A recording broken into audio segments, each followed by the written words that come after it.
I called my dog a pest. What he did next broke my heart. Sometimes the greatest inheritance isn't money or property.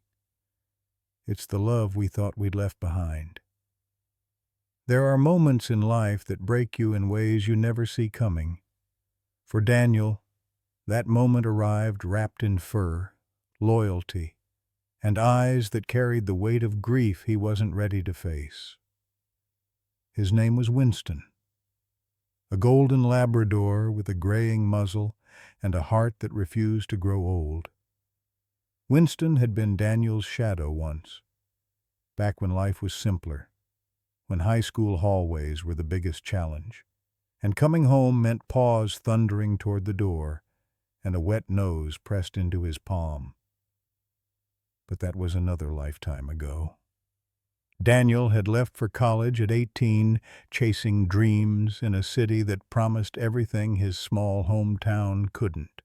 Then came the career, the promotions, the life he'd built brick by brick, in a place where Winston was just a warm memory from his past. The dog stayed behind with his parents, growing older in the house where Daniel had grown up, waiting for visits that came less and less frequently.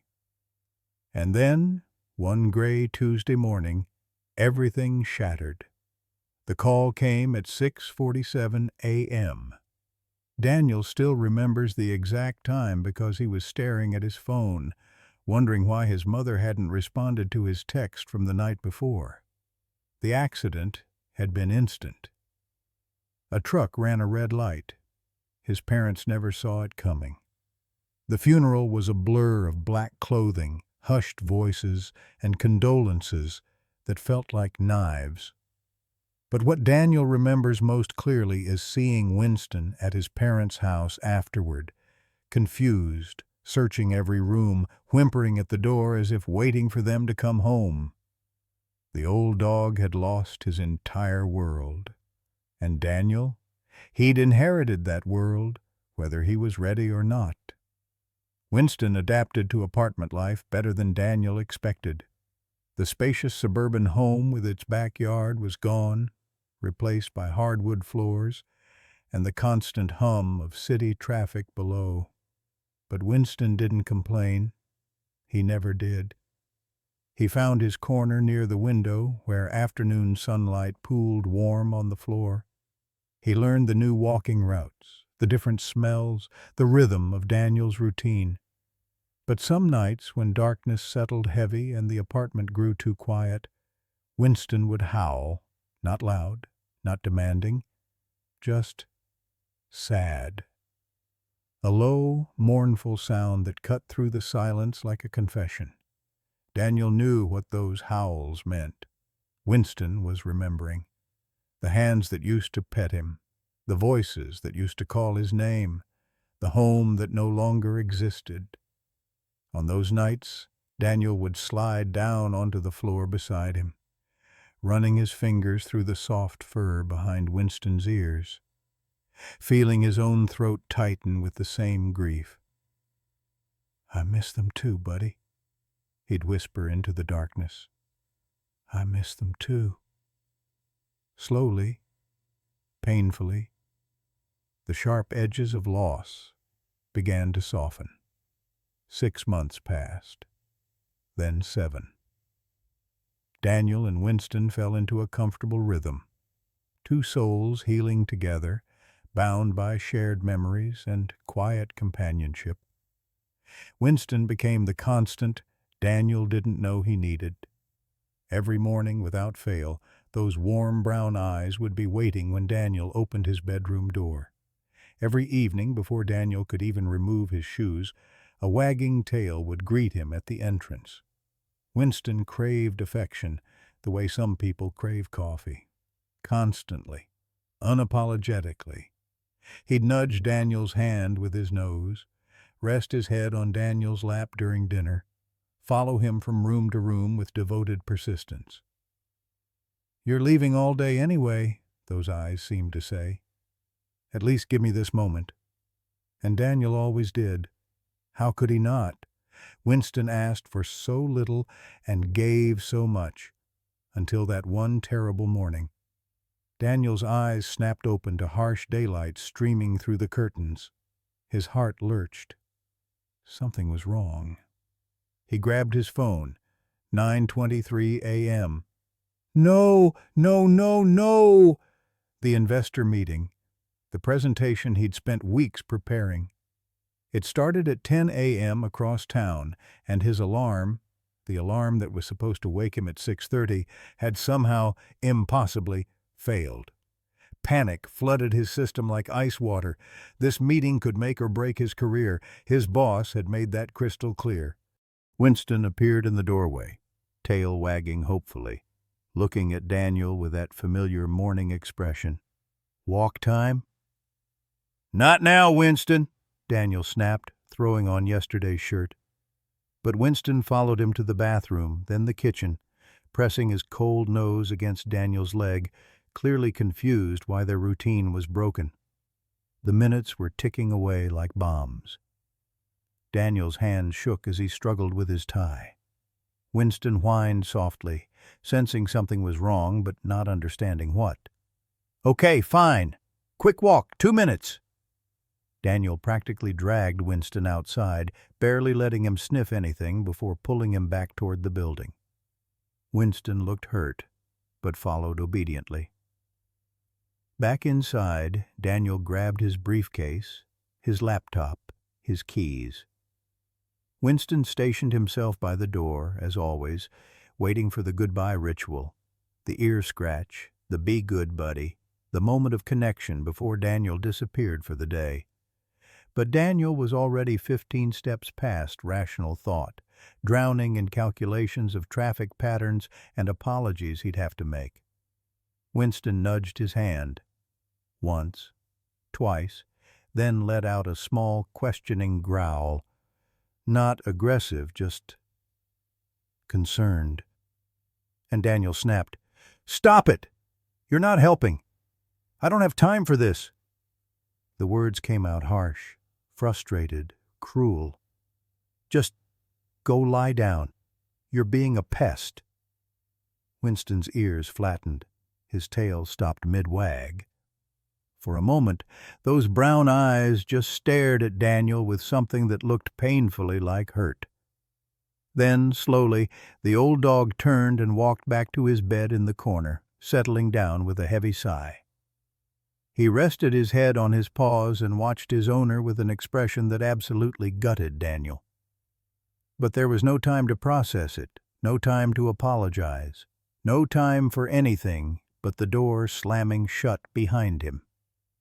The elevator ride down felt like descending into cold water. The meeting went perfectly. Daniel's presentation was flawless. The investors were impressed. His boss pulled him aside afterward with a rare smile. "Keep this up, and that senior position is yours by spring." It was everything Daniel had worked for, everything he'd sacrificed for. So why did he feel like he'd swallowed broken glass? His colleagues wanted to celebrate, suggesting drinks at the usual spot downtown. Daniel heard himself decline, mumbling something about being tired, already backing toward the exit. The subway ride home was torture. Every minute stretched into an hour. The image of Winston's face, that look of confusion and hurt, played on repeat behind Daniel's eyes like a film he couldn't stop. "You're being a pest." God, had he really said that? To Winston? To the dog who'd lost everything, who asked for nothing but a moment of kindness, who'd been nothing but loyal and loving? The old Labrador who'd been his parents' final gift to him, not mentioned in any will, but inherited nonetheless. The living, breathing reminder of unconditional love, now living in Daniel's too small apartment, asking only for the affection he'd always known. And Daniel had called him a pest. His throat felt tight. His chest ached. The rational part of his brain tried to argue. It was just stress. Winston's a dog. He doesn't understand. It'll be fine. But Daniel knew better. He'd seen that look. Winston understood more than people gave him credit for. Winston always understood. The key turned in the lock with a soft click. And then Daniel heard it. The scrambling of claws on hardwood, the rush of paws moving faster than an old dog's joints probably should allow. The door swung open. Winston was there, tail wagging so hard his entire back half swayed with the motion. No grudge, no resentment, no memory of the morning's harshness, just pure, overwhelming joy that his person had come home. Daniel's briefcase hit the floor. He dropped to his knees right there in the doorway, and Winston immediately pressed against him, licking his face, whining with happiness. Daniel wrapped his arms around the old dog and buried his face in the soft fur, feeling his eyes burn with tears he'd been holding back for months. "I'm sorry," he whispered, voice cracking. "I'm so sorry, buddy. You're not a pest. You're not a bother. You're all I have left of them. And I'm so sorry." Winston's tail kept wagging, his warm weight solid and forgiving against Daniel's chest. In that moment, something inside Daniel finally broke open, not with pain, but with understanding. Winston hadn't just been inherited, he'd been entrusted. A final gift from parents who knew that sometimes the best way to heal a broken heart is to have something that needs you, something that loves you without condition or judgment. That evening, Daniel didn't just take Winston for a walk. He took him on an adventure to the good park across town, the one with the pond and the ducks. They stayed until the sun painted the sky orange and pink. Winston sniffed every tree, chased a tennis ball that Daniel had stopped at a pet store to buy, and looked happier than he'd been in months. Back at the apartment, Daniel cooked a real dinner. Chicken for both of them, the good kind. He sat on the floor beside Winston's bed, and they ate together while an old movie played in the background. Winston rested his head on Daniel's lap, and Daniel scratched behind his ears the way the old dog loved, thinking about his parents, about loss, about the strange ways life brings us exactly what we need when we need it most. "Thank you," Daniel said softly to the dog, to his parents, to whatever force in the universe had made sure he wasn't alone. "Thank you for staying." Winston's tail thumped against the floor. Always, always, always. And for the first time since the accident, Daniel felt something that almost resembled peace. Love isn't always grand gestures or perfect moments. Sometimes it's a wet nose on your hand when you're running late. Sometimes it's forgiveness you don't deserve. Sometimes it's an old dog who refuses to give up on you, even when you've given up on yourself. We get so caught up in meetings, deadlines, promotions, and plans that we forget what actually matters. We forget that the beings who love us, whether human or animal, don't want our perfect moments. They just want our present ones.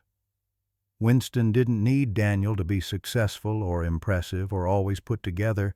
He just needed him to be there, to scratch behind his ears, to remember that some relationships aren't built on achievement, but on showing up, day after day, even when it's hard.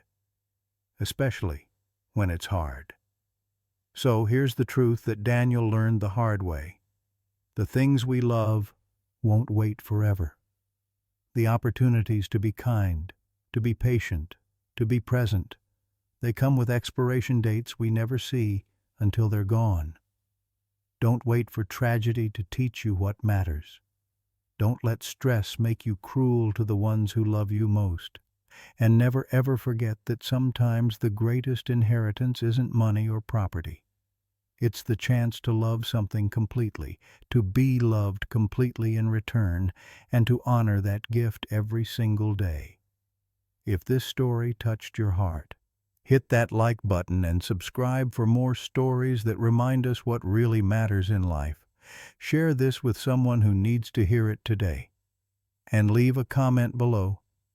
Tell me about the Winston in your life, the one who loves you unconditionally. I read every single one, because we're all just trying to figure this out together.